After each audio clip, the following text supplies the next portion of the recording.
जय राधा माधव कुंज बिहारी।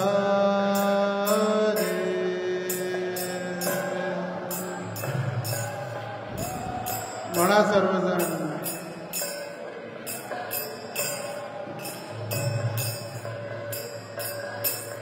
राधा माधव कुंज बिहारी।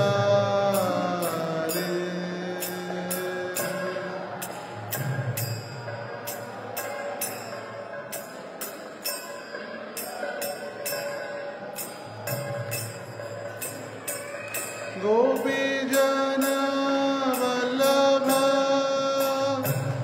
गिरिवर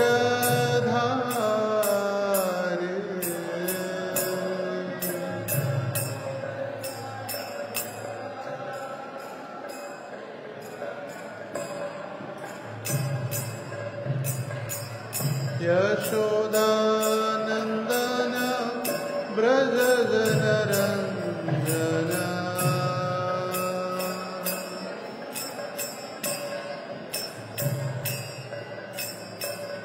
यमुना तीर वनचारी।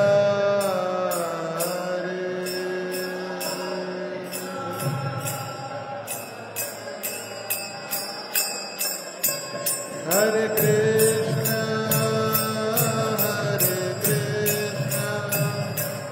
कृष्ण कृष्ण हरे हरे, हरे राम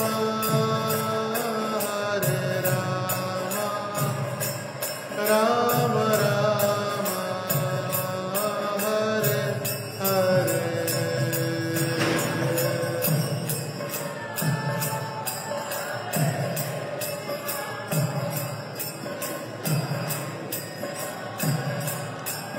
हरे हरे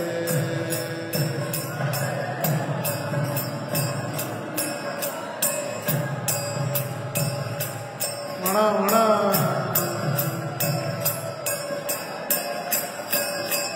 हरे कृष्ण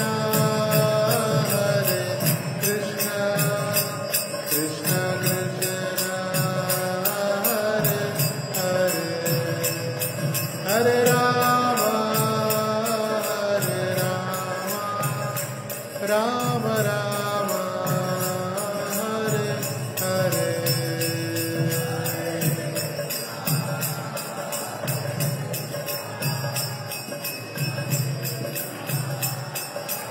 हरे हरे राम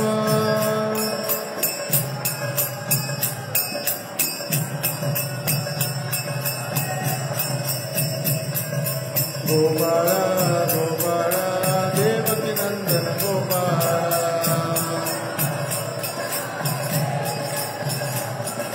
गोपाला गोपाला देवकी नंदन गोपाला।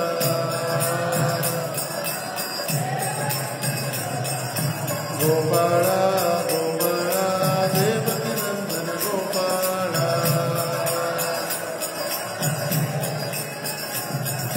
देवकी नंदन गोपाला देवकी नंदन गोपाला। गोपाला गोपाला देवकी नंदन गोपाला।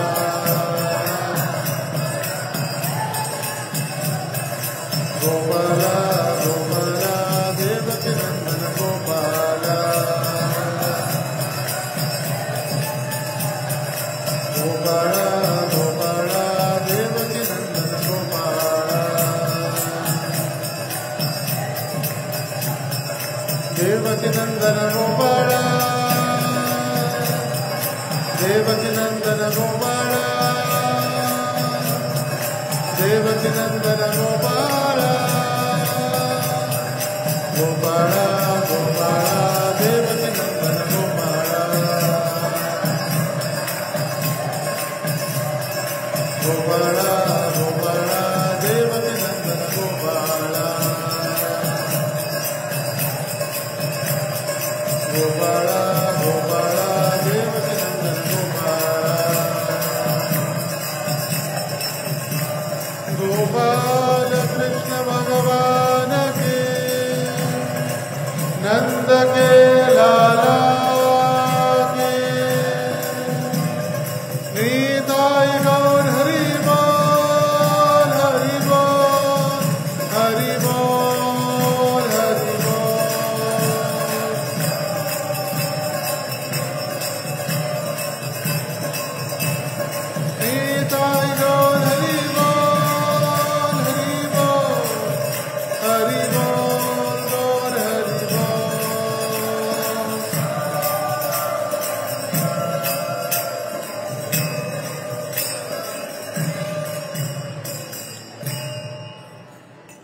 हरिनाम संकीर्तन की जय। कृष्णचंद्र भगवान की जय। गोपाल कृष्ण भगवान की जय। सर्वजण माझ्या मागे हात जोडून म्हणा, ओम नमो भगवते वासुदेवाय।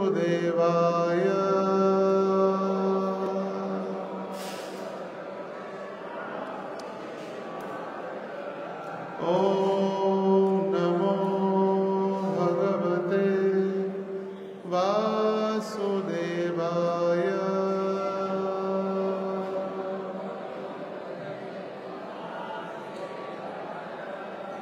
ओम नमो भगवते वासुदेवाय।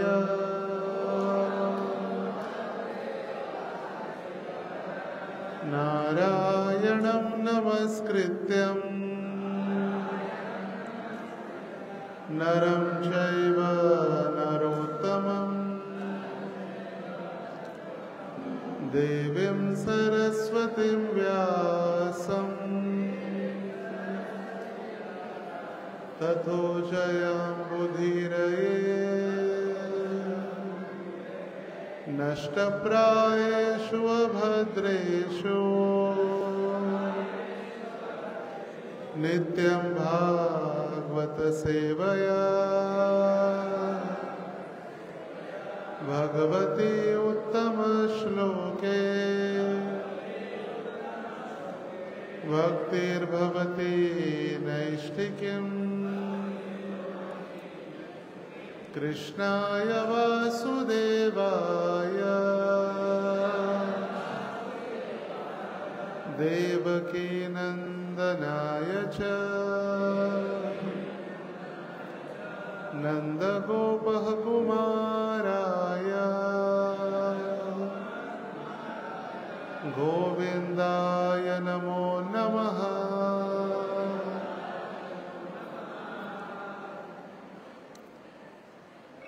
हरे कृष्ण।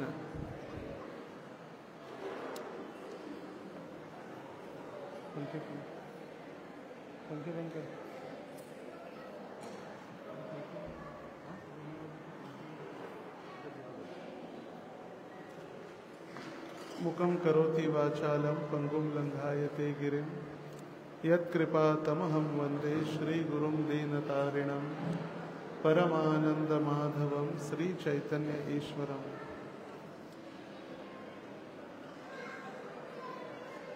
थोडं लहान मुलांना आपल्या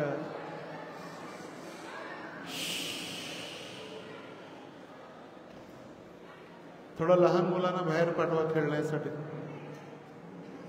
आणि बायकांना देखील विनंती आहे, थोडं शांत बसा,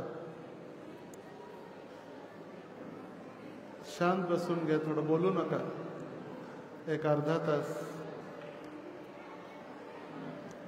आंतरराष्ट्रीय कृष्ण भावनामृत संघ इस्कॉन हरे कृष्ण संस्थेच्या वतीनं आजची ही श्रीकृष्ण जन्माष्टमी आयोजित करण्यात आलेली आहे।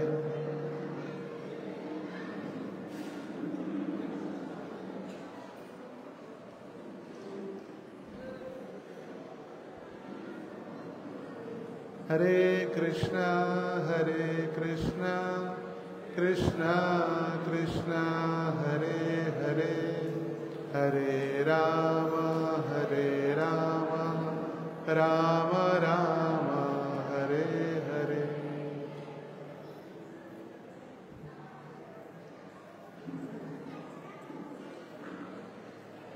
थोडं समोर जे मुलं आहेत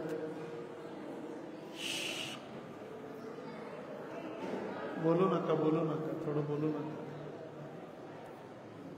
तर हरे कृष्ण मंदिराच्या वतीनं राधा दामोदर मंदिर इस्कॉन सोलापूरच्या वतीनं ही जन्माष्टमी आयोजित करण्यात आलेली आहे। आवाज कमी करा आणि इको बंद करून टाका। आज जी आपण जन्माष्टमी साजरी करत आहोत ही 5252 जन्माष्टमी आहे। 5252 जन्माष्टमी। आणि 5252 वर्षापूर्वी भगवान श्रीकृष्ण जन्माष्टमीच्या दिवशी मथुरेमध्ये कंसाच्या कारागृहामध्ये अवतरित झाले. तर आता प्रश्न पडेल की 5252 वर्ष झाली कसं कळालं? तर शास्त्रामध्ये जे वर्णन केलेलं आहे, द्वापार युगाच्या शेवटी भगवान श्रीकृष्ण अवतरित झाले आणि जे आपण कॅलेंडर किंवा आपण वर्ष मोजतो 2025 हे वर्ष चालू आहे आणि 2025 आत्ता चालू आहे. ते जीसस ख्राइस्ट जन्मल्यानंतर जेव्हा येशू ख्रिस्ताचा जन्म झाला तेव्हापासून हे इंग्लिश कॅलेंडर अस्तित्वात आलं. पण त्याच्या अगोदर वैदिक कॅलेंडर किंवा आपलं मराठी कॅलेंडर चैत्र आषाढ हे महिने वगैरे सगळे चालूच होते. येशू ख्रिस्ताचा जन्म झाल्यानंतर जानेवारी, फेब्रुवारी, मार्च, एप्रिल हे सगळे चालू झाले. तर येशू ख्रिस्ताचा जन्म झाला 2025 वर्षापूर्वी आणि येशू ख्रिस्त जन्म घेण्या अगोदर 3227 वर्षापूर्वी 19 जुलै रोजी भगवान श्रीकृष्ण अवतरित झाले. 3227 आणि 2025 येशू ख्रिस्त जन्मण्यानंतर आणि जन्मल्या अगोदर 3227. तर हे दोन्ही जर आपण ऍड केले तर 5252. आवाज बंद चालू आहे.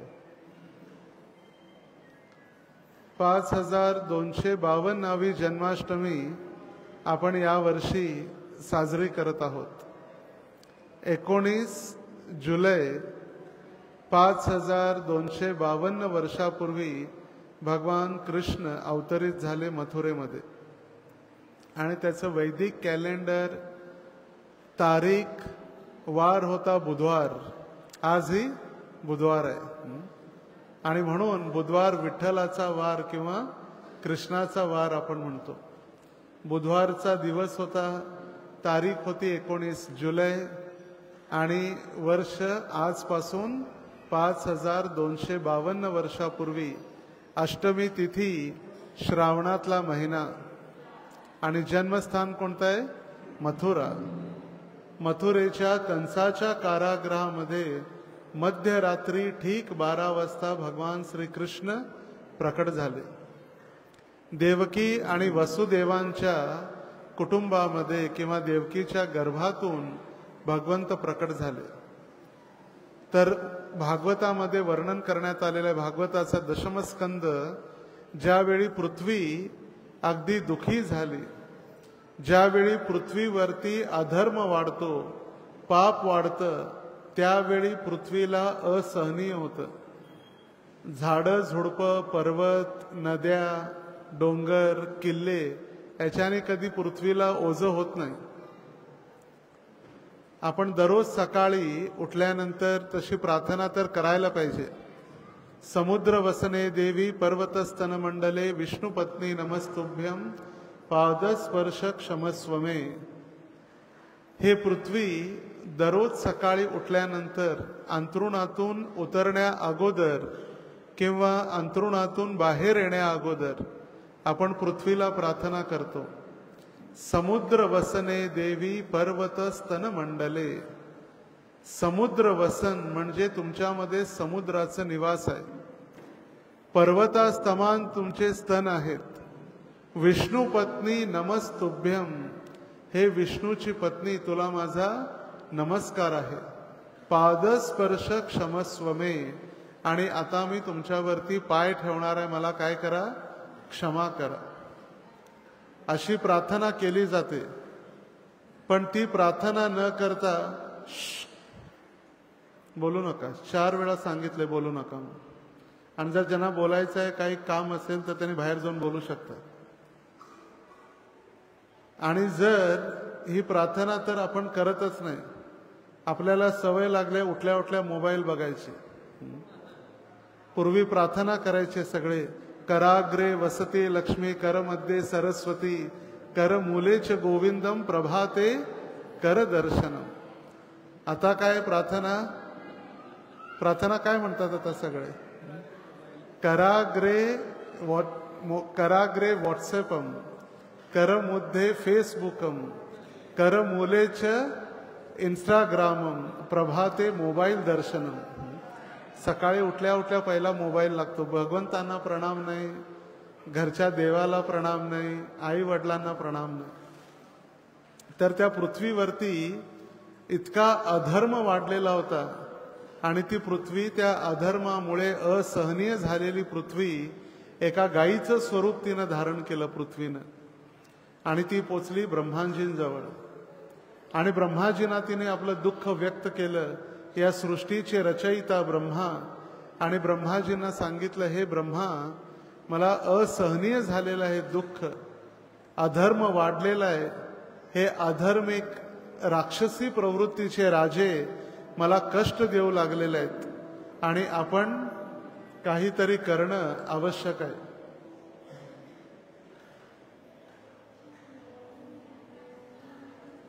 आणि त्यावेळी ब्रह्माजी म्हणाले पृथ्वीला, म्हटले मी तुझं सात्वना करू शकत नाही किंवा मी तुझं रक्षण करू शकत नाही. चला आपण जाऊ नारायणाजवळ, जे नारायण क्षीरसागरामध्ये पहुडलेले आहेत, दुधाचा समुद्र. आणि त्या ठिकाणी अनंतशेष शय्येवरती नारायण पहुडलेले आहेत. लक्ष्मी माता त्यांची सेवा करू लागलेली आहे. आणि त्यावेळी ब्रह्मा सर्व देवी देवतांसोबत त्या पृथ्वी रूपी गायीला घेऊन त्या ठिकाणी पोचले.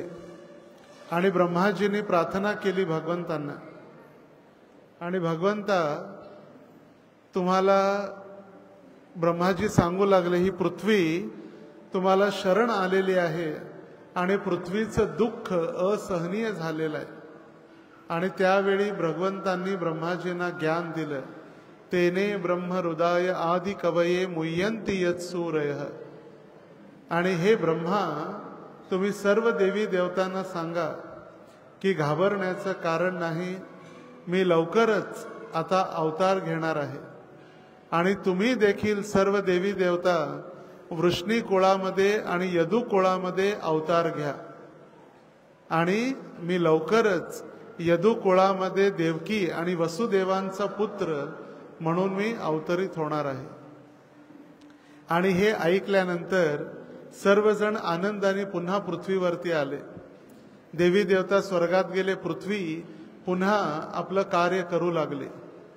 आणि त्यावेळी ज्या पद्धतीनं सांगितलेलं होतं भगवंत आता अवतार घेणार, त्याची योजना जशी झालेली होती ते कार्य चालू झालं.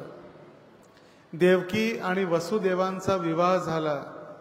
आणि देवकीचा भाऊ कंस आपल्या बहिणीची वरात घेऊन आपल्या लाडक्या बहिणीला सोडण्यासाठी चाललेला होता. आणि रथात बसून आपल्या बहिणीला ज्यावेळी सासरी पाठवण्यासाठी तो चाललेला होता रथात बसून, त्याने सांगितलं, रथाची दोरी मी पकडतो, मी स्वतः रथाचा सारथी बनतो आणि माझ्या बहिणीला सोडायसाठी जातो. आणि त्याच वेळी आकाशात भविष्यवाणी झाली.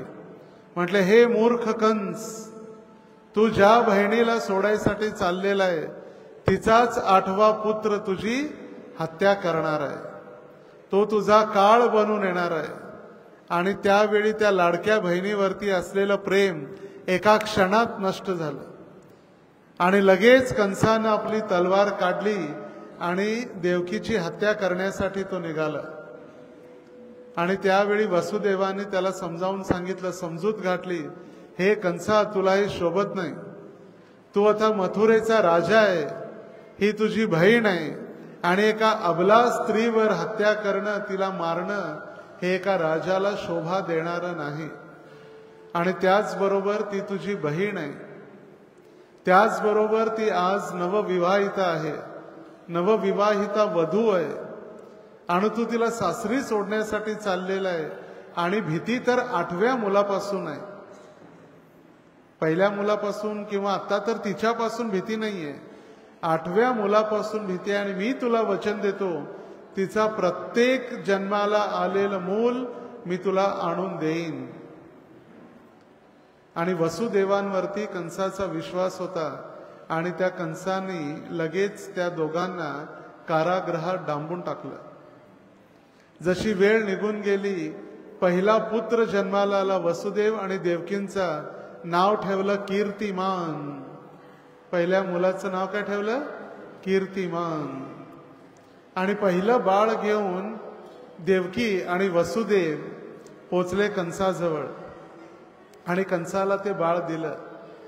कंस प्रसन्न झाला आपल्या भाच्याला पाहून आणि आनंदित झालेल्या कंसानं वसुदेवाला म्हटले, जा, 8वा मुलगा मला मारणार आहे, घेऊन जायला, याच्यापासून मला काही भीती नाही. आणि आता नारदांना आणि देवी देवतांना भीती वाटू लागली.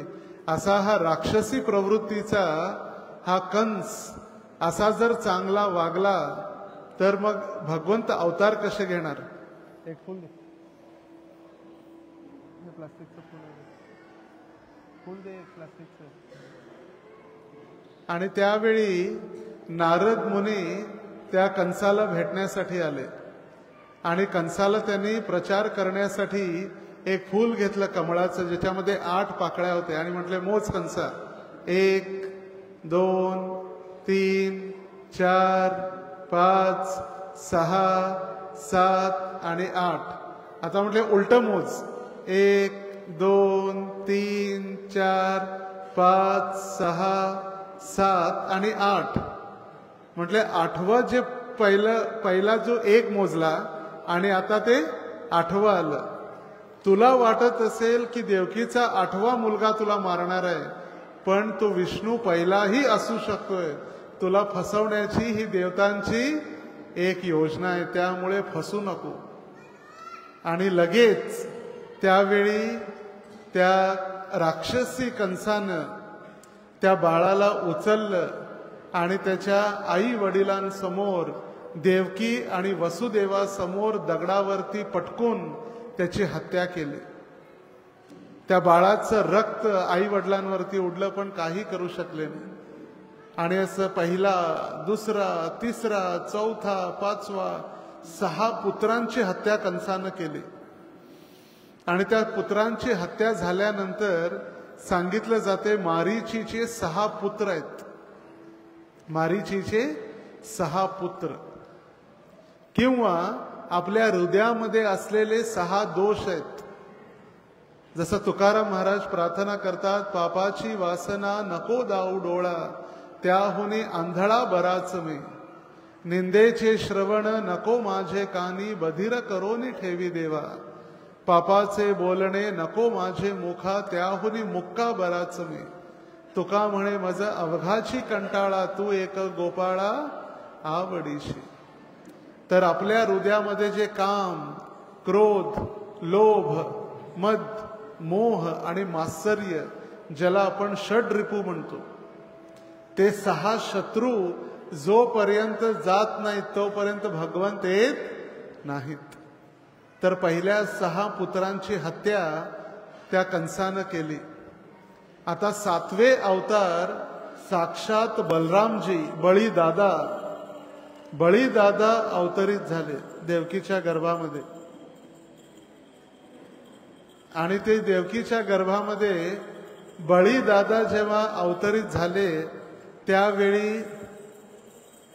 घंटी हळू वाजव, ज्यावेळी अवतरित झाले बलरामजी त्यावेळी आता कंस अगदी भयभीत झालेला होता. आता 7वा आणि याच्यानंतर येणारा 8वा. पण भगवंतांची योजना मात्र वेगळीच होती. भगवंतांनी योग मायेला बोलवलं आणि सांगितलं, जो देवकीच्या गर्भामध्ये 7वा पुत्र कोण आहे? बलराम, संकर्षण, बळीदादा, याला काय करा? रोहिणीच्या गर्भामध्ये स्थानांतरित करा. रोहिणी देखील वसुदेवांचीच पत्नी आहे. पण मथुरेत नव्हती. कुणाजवळ होती? नंद महाराजांजवळ गोकुळात होती. आणि तिच्या गर्भामध्ये बलरामजींना स्थानांतरित करण्याचा आदेश भगवंतांनी दिला. कुणी आहे का डॉक्टर? बाळाला जिवंत एका आईच्या पोटातून दुसऱ्या आईच्या पोटात कोणतंही ऑपरेशन न करता, कुणी आहे डॉक्टर असा? वडाळ्यामध्ये आहे? नाही. सोलापुरात आहे? नाही. जगात कुठेही गेलं तरी सापडणार नाही. पण भगवंतांनी एका आईचा गर्भ दुसऱ्या आईच्या गर्भामध्ये स्थानांतरित केला आणि म्हणून त्यांचं नाव झालं संकर्षण. एका गर्भातून दुसऱ्या गर्भामध्ये. इथं कंसाला आणि कंसाच्या सर्व पार्टीला वाटलं की देवकीचा गर्भपात झालेला आहे. देवकीचा गर्भपात झालेला आहे. सगळे चिंतेत झाले आणि त्यानंतर आता 8वा पुत्र देवकीचा अवतार घेणार. ते म्हणजे कोण होते? कृष्ण. आता बलरामजी मग कशासाठी आलेले होते? बलरामजी म्हणजे आदि गुरु आहेत, भगवंतांचे मोठे भाऊ. 1 वर्ष 10 दिवस अगोदर भगवंत अवतरित होतात. 1 वर्ष 10 दिवस. रक्षाबंधन असं, रक्षाबंधन नारळी पौर्णिमा, त्या दिवशी बलरामजी अवतरित होतात आणि त्यानंतर 10 दिवसांनी जन्माष्टमी असते. 9 ते 10 दिवसांनी कॅलेंडरनुसार. यावेळी बलराम पौर्णिमा किंवा बलराम जयंती होती 9 तारखेला, 9 ऑगस्ट शनिवारी, आणि जन्माष्टमी 16 ऑगस्ट. म्हणजे 9, 10, 11, 12, 13, 14, 15, 16 8व्या दिवशी भगवंत अवतरित झाले. कधी 9 येतात तर कधी 8 दिवस येतात. जसा गणेशोत्सव कधी 5 दिवसानंतर विसर्जन असतं, कधी 7 दिवसानंतर. तर 1 वर्ष 8 दिवसांनी बलरामजी मोठे आहेत. कृष्णापेक्षा बलरामजी 1 वर्ष 8 दिवस. 1 वर्ष 8 दिवसानंतर पुन्हा बलरामजी जे अवतरित झालेले होते, कशासाठी? देवकीच्या गर्भामध्ये तयारी कशी आहे हे पाहण्यासाठी. आणि ज्यावेळी भगवंत अवतरित होतात त्यावेळी आपल्यासारखं अवतरित होत नाहीत भगवंत. जसं एखादं पती पत्नी लग्न झाल्यानंतर स्त्री पुरुष एकत्रित आल्यानंतर मुलाचा जन्म होतो, पण अखिल कोटी ब्रह्मांड नायक साक्षात द्वारकाधीश तोच पांडुरंग, तोच कृष्ण आता मथुरेत अवतार होणार आहे. ते सर्वप्रथम आले वसुदेवांच्या हृदयामध्ये आणि वसुदेवांच्या हृदयातून ते प्रकट झाले देवकीच्या हृदयामध्ये आणि देवकीच्या हृदयातून ते स्थानांतरित झाले देवकीच्या गर्भामध्ये. आणि ज्यावेळी देवकीच्या गर्भात, देवकीच्या पोटामध्ये भगवंत आले त्यावेळी कोटी सूर्य समप्रभा, कोटी सूर्याची प्रभा किंवा प्रकाश असतो तसा प्रकाश देवकीच्या त्या शरीरातून बाहेर येऊ लागला. आणि त्यावेळी देवी देवतांना कळालं आता भगवान श्रीकृष्ण अवतार घेणार आहेत आणि त्या देवकीच्या गर्भामध्ये अवतरित झालेले आहेत. आणि त्यावेळी सर्व देवी देवता येऊन देवकीच्या गर्भात असलेल्या भगवंतांना स्तुती करू लागले. हे भगवंता, तुमचं स्वागत आहे. कुठं? देवकीच्या गर्भामध्ये स्वागत आहे. आणि प्रार्थना करू लागले, सत्यम परम सत्यधामम त्रिवार सत्यम. भगवंता, तुम्ही सत्य आहात, सत्याच्या बाजूने लढणारे आहात, तुम्ही सत्याचं समर्थन करणारे आहात, तुम्ही सत्य आहात. का? कारण देवी देवतांना भीती वाटत होती, भगवंत जर बाहेर आले गर्भातून आणि त्यांचा मामाच कंस आहे आणि कंसा मामावरती जर प्रेम झालं आणि कंसाला जर भगवंतांनी मारायचं ठरवलं नाही तर काय होईल. आणि म्हणून भगवंतांना आठवण करून द्यायसाठी देवी देवता आले. हे भगवंता, लक्षात ठेवा, तुमचा मामाच तुमचा पहिला असुर आहे, पहिला कस्टमरच तुमचा मामा आहे. पहिलं कस्टमर, पहिलं गिराईकच तुमचा मामा आहे, त्याचाच तुम्हाला उद्धार करायचा आहे. आणि अशी सर्व देवी देवतांनी येऊन प्रार्थना, ब्रह्माजी, शिवजी सगळ्यांनी प्रार्थना केली. आणि प्रार्थना झाल्यानंतर अष्टमीच्या दिवशी श्रावण महिन्यामध्ये ज्यावेळी रोहिणी नक्षत्र ज्यावेळी होतं आणि त्या दिवशी भगवंत मध्यरात्री अवतरित झाले. रात्रीच्या वेळी अगदी मध्यरात्री ठीक 12 वाजता भगवंत आता अवतार घेणार होते. आणि भागवतामध्ये वर्णन आहे त्या दिवशी इतकं सुंदर परिस्थिती होती. अष्टमीची तिथी, रोहिणी नक्षत्र, वार बुधवार, 5252 वर्षापूर्वी रात्री कशी परिस्थिती होती तेच श्रीमद भागवतामध्ये शुकदेव गोस्वामी परीक्षित महाराजांना वर्णन करून सांगत आहेत.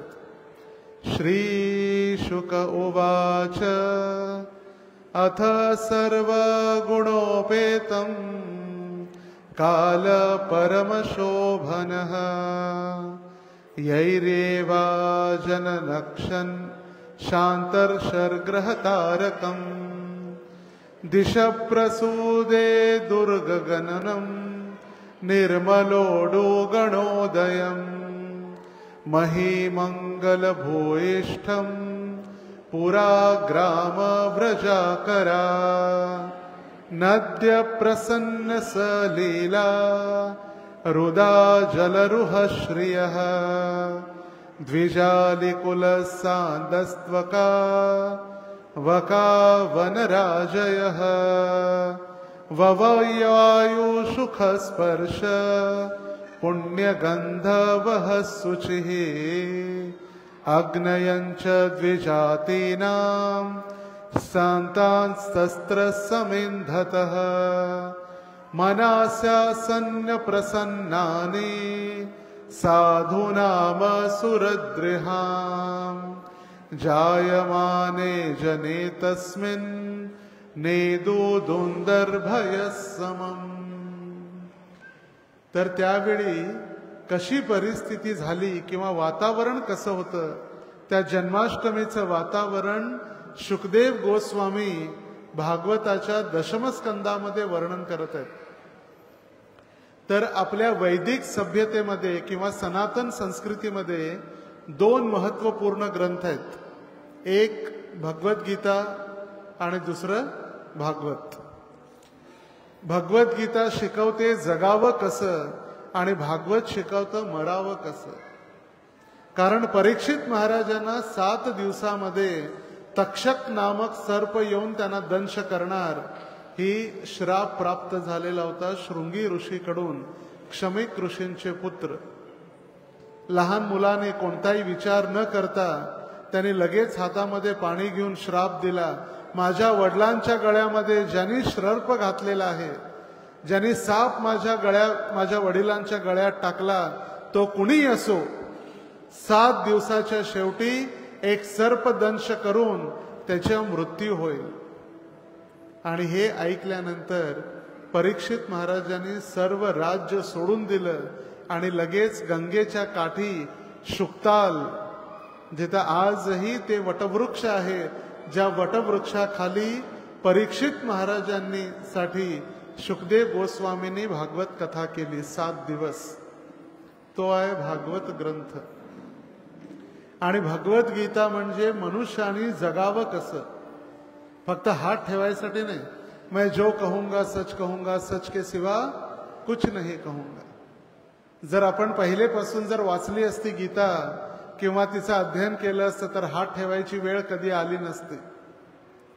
जसं आपण घरामध्ये एखादं फ्रीज घेतो, टीव्ही घेतो, वॉशिंग मशीन घेतो आणि ते घेतल्यानंतर कशा पद्धतीनं ते वापरायचं आहे त्याच्याबरोबर एक पुस्तक दिलं जातं. एक छोटंसं मॅन्युअल म्हणतात त्याला, पुस्तक. त्याच्यामध्ये लिहिलेलं असतं, लहान मुलांपासून दूर ठेवा, पाण्यापासून दूर ठेवा, अग्नीपासून दूर ठेवा, विजेचं फ्लक्च्युएशन होत जातं, कमी जास्त लोड येतो त्यामुळे स्टॅबिलायझर लावा, बरोबर? आठवतंय का? टीव्ही, फ्रीज सगळ्याला सांगितलेलं असतं. तर त्याच पद्धतीनं ज्याला मनुष्य शरीर प्राप्त झालेलं आहे त्यांनी काय खावं, काय खाऊ नये, कधी झोपावं, कधी झोपू नये, कुणाला दान द्यावं, कुणाला दान देऊ नये, भगवंत म्हणजे काय, देवी देवता कोण आहेत, रजोगुण म्हणजे काय, तमोगुण म्हणजे काय, सत्वगुण म्हणजे काय, 4 आश्रम कोणते आहेत, 4 वर्ण कोणते आहेत, काळ म्हणजे काय, याचं सर्व वर्णन करणारं म्हणजे भगवद्गीता. आपण काय करतो, भगवद्गीतेची पूजा करतो, एक अगरबत्ती लावतो, फुलं ठेवतो आणि बस, कधी वाचत नाही. आणि मग ती नाही वाचली म्हणून त्याच्यावरती हात ठेवायला लागतो. जर वाचली तर कधी हात ठेवावा लागणार नाही. तर एक भगवद्गीता आणि दुसरं भागवत. भगवद्गीता भगवंतांनी अर्जुनाला सांगितलेलं ज्ञान. कुरुक्षेत्राच्या युद्धभूमीमध्ये भगवान श्रीकृष्ण ज्यावेळी 89 वर्षाचे होते, 89, पण भगवंत म्हातारे झाले नाही. भगवंतांची पांढरी दाढी वाढली, केस पांढरे झाले, भगवंत हलायला लागले, थरथरायला लागले, असं कधी झालं नाही. कारण भगवंत कधीही म्हातारे होत नाहीत. नवयौवनमच, भगवंत सदैव नवयौवन असतात. 15.5 वर्षाचा तरुण मुलाप्रमाणे भगवंत सदैव असतात. आणि त्यांनी धर्मक्षेत्रे कुरुक्षेत्रे समवेता युयुत्सवः मामका पांडवाशैव किमकुर्वत संजय. धृतराष्ट्राने संजयाला विचारलं, त्या धर्मभूमी कुरुक्षेत्रामध्ये माझ्या आणि पांडूच्या मुलांनी काय केलं हे मला सांग.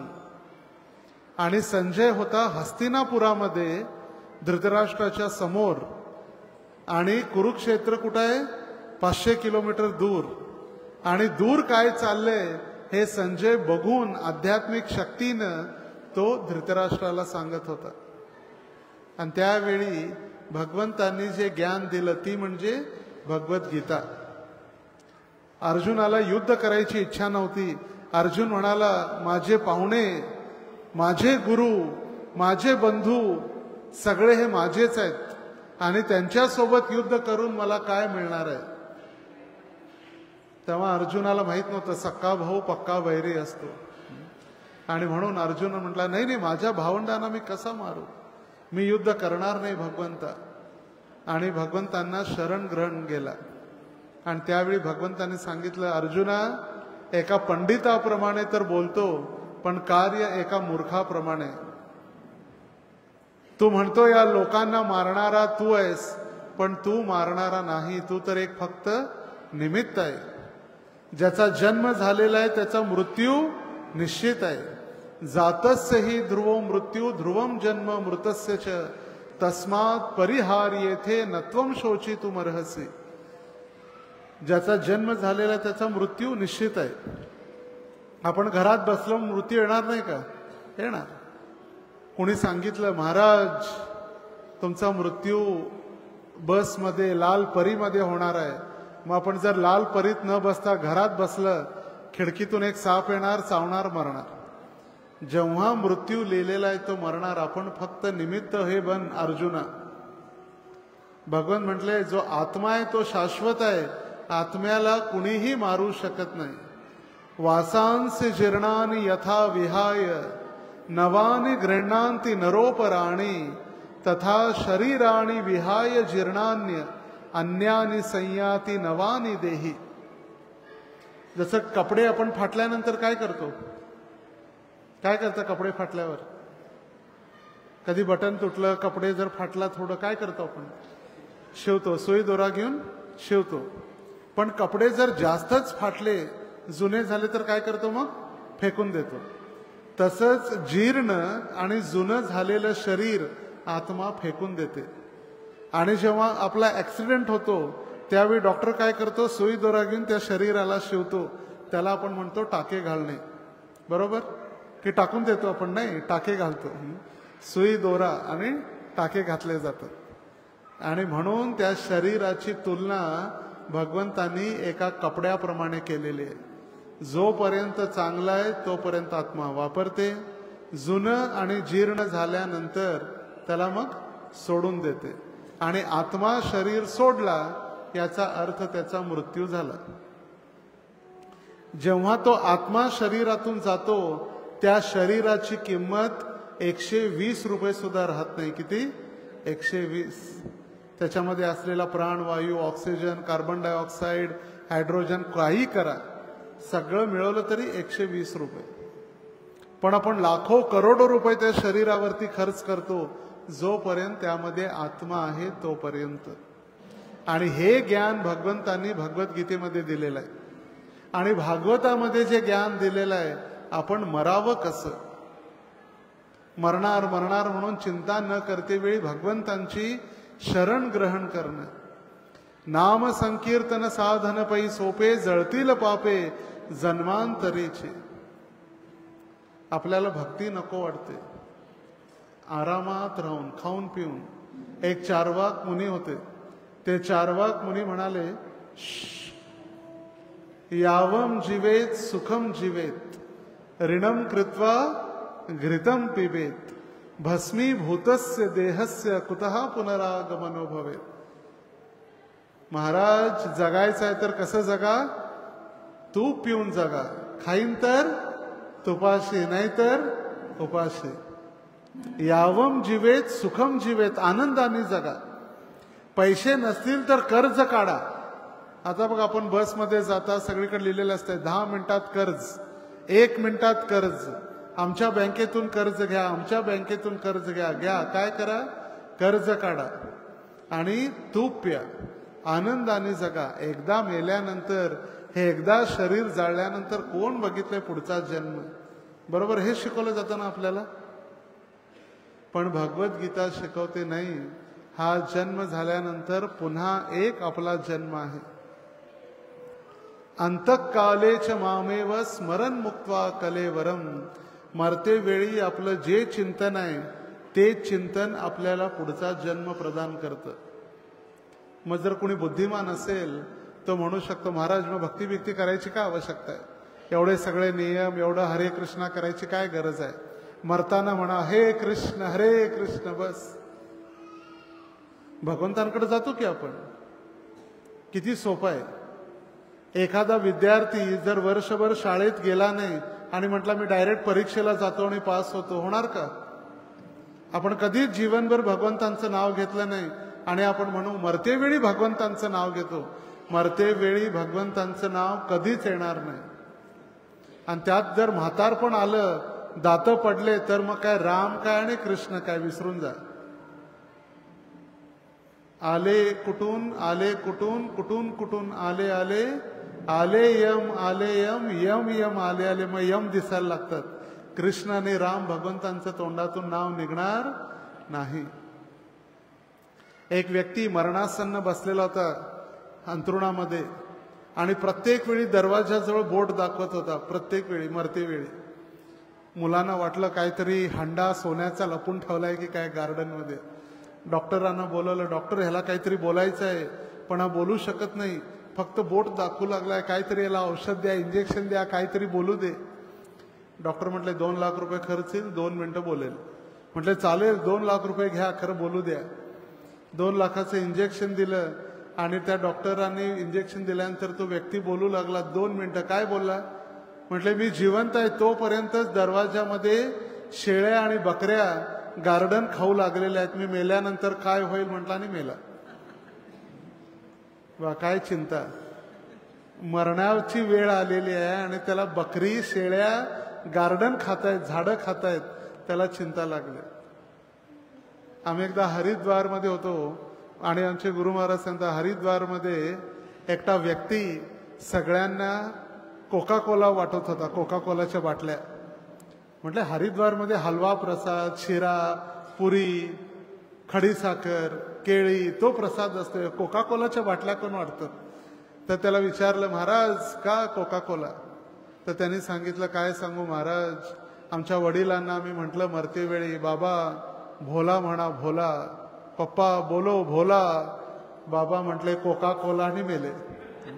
शेवटचा शब्द काय होता? Coca Cola. आणि म्हणून त्यांची इच्छा शेवटचा शब्द होता, म्हणून आम्ही कोका कोला वाटत आहे. तर ती आहे भगवद्गीता, जे आपल्याला आत्मा, परमात्मा आणि मनुष्य जीवनाचं ज्ञान देते. आणि परीक्षित महाराजांना शुकदेव गोस्वामी जे सांगत आहेत, शुकदेव गोस्वामी म्हणाले, भगवंतांच्या अवतरणाच्या शुभ प्रसंगी संपूर्ण विश्व सर्व सद्गुणांनी, सौंदर्याने आणि शांतीनं भरून गेले. सर्वकडं आनंदी आनंदगडे, इकडे तिकडे चोहीकडे. बघा, श्रावण आहे आणि श्रावणात भगवंत प्रकट होणार आहेत. आकाशामध्ये रोहिणी आणि अश्विनी ही शुभ नक्षत्रे प्रकट झाले. रोहिणी नक्षत्र आहे आणि अश्विनी नक्षत्र तिला स्पर्श करणार आहे. 27 नक्षत्र आहेत. त्यावेळी सूर्य, चंद्र, अन्य तारे आणि ग्रह पूर्णतः शांत होते. सर्व दिशा अत्यंत प्रसन्न दिसू लागल्या आणि सुंदर तारका मेघरहित आकाशामध्ये चमकू लागल्या. ग्राम, नगर, खाणी, चराऊ कुरणांनी नटलेली पृथ्वी मंगलमय झाली. पृथ्वी आनंदित होती. आता कोण येणार आहेत? भगवंत प्रकट होणार आहेत. माझा विठ्ठल पांडुरंग कृष्ण अवतरित होणार आहे. नद्यांमध्ये निर्मळ जल प्रवाहित होऊ लागले. कमळांनी सजलेली विशाल सरोवरे असामान्य सौंदर्याने संपन्न झाली. पाना फुलांनी भरून आलेल्या नर्नरम्य वनराजीवर कोकिळ्यासारखे पक्षी बागडत होते. भ्रमरांचे थवे मधुर गुंजारव करीत होते. पक्ष्यांचा आणि भ्रमरांचा समूह देवतांप्रित्यर्थ मधुर वसंत स्वरात गायन करीत होता. त्यावेळी फुलांच्या सुगंधाने वायू वाहू लागला. वेदोक्त कर्मकांडे करणारे ब्राह्मण त्यांनी यज्ञात अग्नी प्रज्वलित केला आणि वायूने विचलित न होता तो अग्नी स्थिरपणे जळू लागला. अशा रीतीने भगवान कृष्ण अवतरित होणार होते आणि कंसाच्या अत्याचाराने ग्रासलेल्या त्या ब्राह्मणांचे आणि भक्तांचे अंतःकरण समाधानी होत होते. भक्तगण प्रसन्न होत होते, समाधानी. ठेविले अनंते तैसेची राहावे, चित्ती असू द्यावे समाधान. समाधानी झाले भगवंत आल्यानंतर. त्यावेळी स्वर्ग लोकांमधून एकाच वेळी दुंदुभी, नगारे इत्यादी वाद्ये वाजू लागली. आणि त्यावेळी सर्व किन्नर, गंधर्व मंगल गीते गाऊ लागले. डीजे वाजून नाही, डीजे वाजवत नव्हते, मंगल गीते गाऊ लागले. सिद्ध चारण भगवंतांची स्तुती करू लागले. आणि अशा वेळी भगवान श्रीकृष्ण प्रकट होणार होते. गोपाळ कृष्ण भगवान की. आणि पुढं शुकदेव गोस्वामी म्हणतात, तम अद्भुत बालकम अंबुजे क्षणम चतुर्भुजम शंख गदापदायुधम श्रीवत्स लक्ष्मम गलशोभि कौस्तुभम पीतांबर साद्र पयोस भव सौभगम. आणि अशा वेळी ते अद्भुत बालक भगवंत प्रकट झाले आणि जन्म घेता क्षणी रडत आले नाही.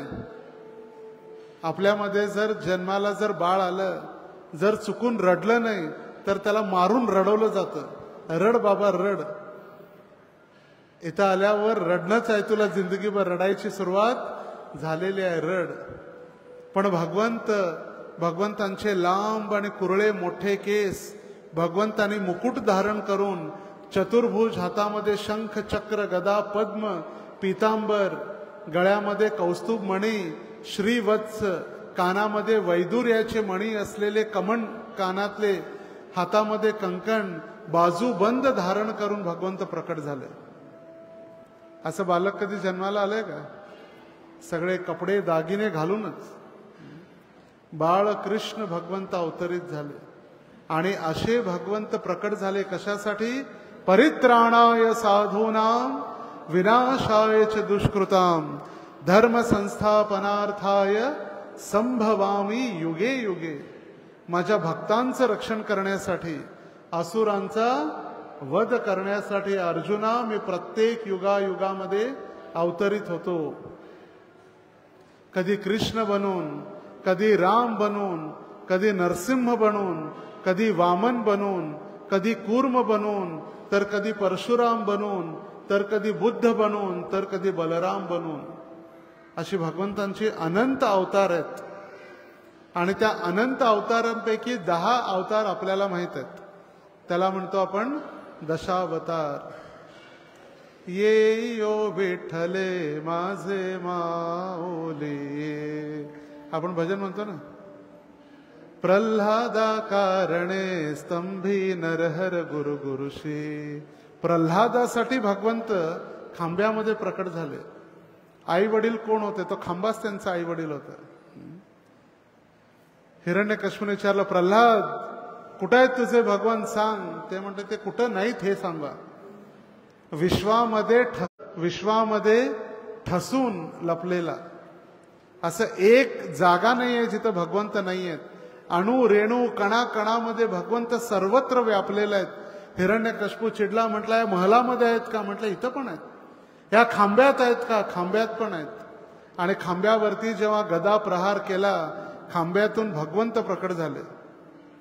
आणि असं रूप स्तंभे सभायाम न मृवीचं रक्षण करण्यासाठी. तर असे भगवंत जे आहेत ते प्रत्येक युगायुगामध्ये भगवंत आपल्या भक्तांचं रक्षण करण्यासाठीच अवतरित होतात. दुसरं कोणतं कारण नाही. आपण विसरला की माहित नाही, पण आजपासून 5 वर्षापूर्वी एक महाभयंकर रोग आलेला होता. कोणता? Corona virus. आता बघा, जर भगवंतांना जर कुणाला मारायचं आहे तर एखादा विषाणू भरपूर आहे. लाखो लोक असे मरत होते, एक नंतर एक, एक नंतर एक, एक नंतर एक चालूच होतं. स्मशानात जागा भेटत नव्हती, खड्ड्यात फेकून द्यायचे नेऊन. मोठमोठे करोडपती लोकांना सुद्धा कुत्रं विचारत नव्हतं. कुत्रं, आता आपण रडतो करोडपती, पण त्या काळामध्ये कुत्रं सुद्धा विचारत नव्हतं. घरचे लोक जवळ जात नव्हते आपल्या पाहुण्याच्या, आपल्या वडिलांच्या. दुरूनच राम राम बाबा घेऊन जावा, इथं नको आणू नका. कुणी जर घरी आला तर त्याला पहिला 14 दिवस बाहेर ठेवायचे, वा क्वारंटाईन राहा, आत येऊ नको. एक विषाणू भगवंतांना काफी आहे. बाये हात का खेल. तर भगवंतांना काय याची गरज आहे आपल्या असुरांना मारण्यासाठी? पण भक्तांचं रक्षण करण्यासाठी भगवंत येतात. एक छोटीशी कथा आहे, ध्यानपूर्वक ऐका. अकबरचं नाव ऐकलं असेल आपण. मोगल साम्राज्याचा सम्राट, दिल्लीचं तख्त अकबराजवळ होतं.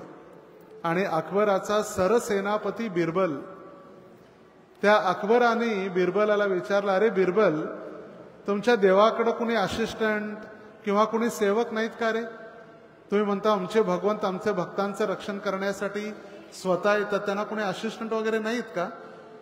आणि त्यावेळी बिरबल म्हणाला, महाराज वेळ आल्यानंतर तुम्हाला सांगू, वेळ आल्यानंतर तुम्हाला उत्तर देऊ. आणि काळांतरानंतर, ऐका ध्यानपूर्वक, काळांतरानं बिरबलाने एक योजना केली. म्हटले, महाराज आज आपण सगळेजण नौका विहार करायला जाऊ. नौका विहार म्हणजे बोटीत बसून आपण सहकुटुंब सहपरिवार फिरायला जाऊ, बोटिंग. आणि बिरबलाने सांगितलं, राजा तुम्ही चला, तुमच्या बायकोला पण घ्या आणि तुमचं लहान बाळ पण घ्या, त्याला पण चांगलं वाटेल बोटीत बसल्यानंतर. आणि एका बोटीमध्ये अकबर, बिरबल, अकबरची पत्नी, अकबरचं लहान बाळ आणि एक 3-4 त्यांचे अंगरक्षक, गार्ड, काय म्हणतो आपण, बाउन्सर. 4 बाउन्सर त्याचे अंगरक्षक होते. आणि बोट जशी बरोबर नौका पाण्याच्या मधोमध गेली, बिरबलने काय केलं, त्या अकबराच्या लहान बाळाला उचललं आणि पाण्यात टाकून दिलं. पाण्यात टाकल्याबरोबर 1 क्षणाचा विचार न करता अकबराने पाण्यात उडी मारली आणि आपल्या बाळाला उचललं आणि काठावरती घेऊन आला. काठावरती घेऊन आल्यानंतर आदेश दिला, हा बिरबलचं डोकं बाद झालेला मूर्ख आहे, त्याला कारागृहात टाका, दंड द्या, मृत्यूदंड. त्यावेळी बिरबल म्हणाला, महाराज थांबा, ऐका तरी माझं, एक शेवटची इच्छा तरी ऐका. म्हटले काय सांग. म्हटले तुम्ही जो प्रश्न विचारलेला होता, तुमचे भगवंतच प्रत्येक वेळी काय येतात हे त्याचं उत्तर आहे. बोटीमध्ये मी होतो तुमचा सेनापती, तुमचे 4-4 अंगरक्षक होते सैनिक, तुम्ही त्यांना सांगितलं नाही, स्वतः का उडी मारली. म्हटले ते माझं बाळ आहे. म्हटले भगवंतांना सुद्धा तसंच वाटते की प्रत्येक मनुष्य, प्रत्येक जीव हा माझं बाळ आहे, माझा अंश आहे, आणि म्हणून आमचे भगवंत स्वतः येतात. आणि म्हणून भगवान कृष्ण, राम, नरसिंह, वामन, तुम्ही नाव घ्या, त्या वेगवेगळ्या अवतारामध्ये भगवंत प्रकट होतात. आणि आज भगवंत कृष्णाच्या रूपामध्ये प्रकट झालेले आहेत, आणि वाणीच्या रूपामध्ये ते भगवत आणि भगवद्गीतेमध्ये आजही आहेत. भगवंत आपल्या